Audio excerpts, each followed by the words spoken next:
Labs rīts visiem kosmosa ziņu klausītājiem un rīta kafijas baudītājiem.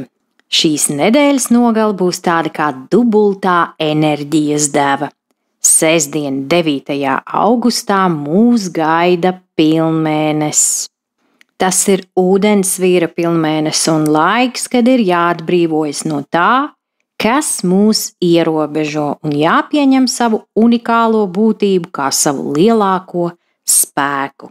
Šī ir ideāla diena, lai satiktos ar cilvēkiem, kas mūs iedvesmo, vai pabeigtu projektus, kuriem beidzot jāpieliek punkts. Bet zvaigznes brīdina, ka mūsu emocijas būs kā tāds šampānieša korķis, kurš izšauj bez brīdinājuma. Tā kā ņemam to vērā.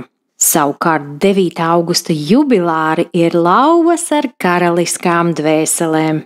Viņiem patīk būt uzmanības centrā, bet ne jau vienkārši tāpat. Viņi vēlas iedvesmot, vadīt sabiedrību un pie viena arī izskatīties grandiozi. Šos cilvēkus var raksturot kā ideālistus, kuri tic, ka pasauli var padarīt labāku.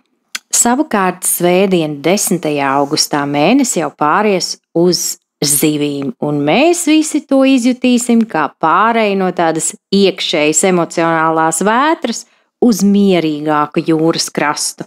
Arī visa apkārtējā enerģija kļūs maigāka un mūsu intuīcija stiprāka.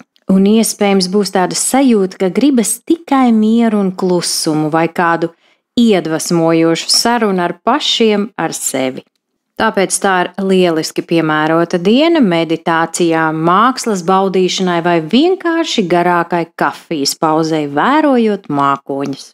Bet 10. augustā dzimušie cilvēki ir saules lauvas ar dubulto ego.